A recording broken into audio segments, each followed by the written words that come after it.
Assalamualaikum warahmatullahi wabarakatuh. Halo semuanya, perkenalkan, gua Abil. Kali ini kita akan membahas dan belajar tentang HTML5. Di episode pertama ini, kita akan membahas beberapa hal. Yang pertama, kita akan membahas tentang apa itu HTML5? Yang kedua, kita akan membahas sejarah dan perkembangan HTML5. Yang ketiga, kita akan membahas fitur-fitur HTML5 atau hal-hal apa saja yang baru di HTML5. Yang terakhir, kita akan membahas rekomendasi atau sumber belajar HTML5. HTML5. Menurut Wikipedia, HTML5 adalah sebuah bahasa markah untuk menstrukturkan dan menampilkan isi dari World Wide Web, sebuah teknologi inti dari internet.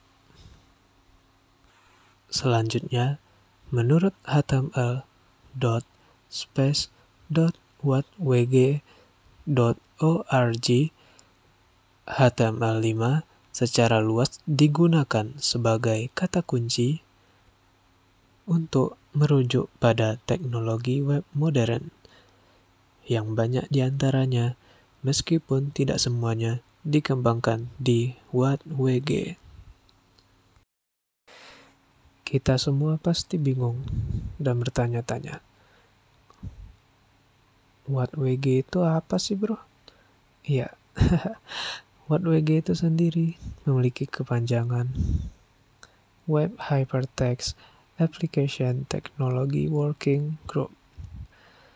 Adalah sebuah organisasi komunitas yang berfokus pada pengembangan standar web, khususnya HTML dan teknologi terkait. WhatWG didirikan pada tahun 2004. WhatWG awalnya dibentuk oleh beberapa perusahaan besar di bidang teknologi seperti Apple, Mozilla, dan Opera. Sebagai respon terhadap perkembangan HTML oleh W3C World Wide Web Consortium yang dianggap lambat. Sejarah dan perkembangan HTML5. 1991, HTML pertama kali Tim Berners-Lee, pencipta World Wide Web, memperkenalkan versi pertama HTML pada tahun 1991. Saat itu, HTML hanya mendukung 18 halaman dasar. Sebagian besar berfokus pada pemformatan teks seperti paragraf, heading, tautan, dan daftar. Tujuan HTML awalnya dirancang untuk membuat halaman web yang bisa ditampilkan di browser pertama, World Wide Web. Pada tahap ini, HTML berfungsi sebagai alat untuk berbagi dokumen ilmiah dan teks. Selanjutnya, HTML mulai distandarisasi oleh Internet Engineering Task Force atau IETF pada tahun 1995, menghasilkan HTML 2.0, menambahkan standar dasar untuk tag HTML yang sudah ada dan menyempurnakan format dokumen web. Ini memperkenalkan fitur seperti formulir yang memungkinkan interaksi pengguna melalui elemen form, input, dan text area. W3C mulai mengambil alih pengembangan HTML, dan HTML 3.2 atau 3.0 dirilis pada tahun 1997, di mana banyak elemen baru seperti tabel, font, applet, dan dukungan untuk multimedia dan elemen visual juga diperbaiki.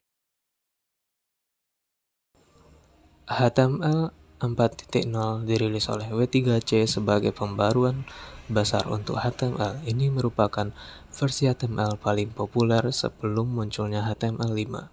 Banyak menghilangkan elemen style agar diganti menggunakan CSS. 1999, XHTML mulai dibuat. Versi XML dari HTML, W3C mulai meninggalkan pengembangan HTML karena fokus di XHTML. Pada tahun 2004, HTML5 mulai diusulkan. Mozilla dan Opera mengusulkan pengembangan kembali HTML. Ditolak karena W3C memilih untuk mengembangkan XHTML. Apple, Mozilla, dan Opera memutuskan untuk membuat WG yang fokus ke pengembangan HTML agar kompatibel juga untuk versi-versi sebelumnya. Pada tahun 2011 kembali terjadi konflik di mana W3C ingin menyelesaikan versi HTML5, WG ingin membuat living standard untuk HTML. Pada tahun 2019, W3C dan WG menandatangani perjanjian kerjasama. WG mengembangkan living standard HTML lewat dokumen berikut: https://html.space.wg.org. W3C memfasilitasi. Berikut ini merupakan link yang dapat kita kunjungi untuk mengenal lebih lanjut tentang sejarah dan perkembangan HTML5. Di situs WG, kita dapat mengetahui latest update dari HTML.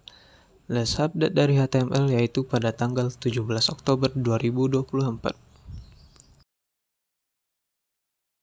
Beberapa fitur update dari HTML5 yaitu semantic element, media element, canvas, SVG, form validation, web storage, dan accessibility.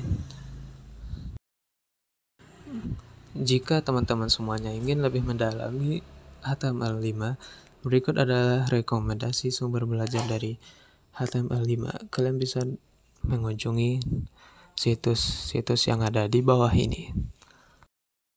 Di next episode, kita akan membahas lebih lanjut tentang HTML5. Terutama, kita akan lebih mengolah atau membahas fitur-fitur terbaru dari HTML5 ini.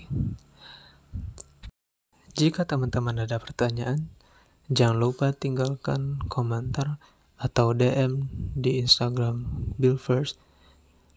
And jangan lupa juga like dan subscribe channel Buildfirst ini. Thank you dan mohon maaf apabila ada kesalahan kata, dan wassalamualaikum warahmatullahi wabarakatuh.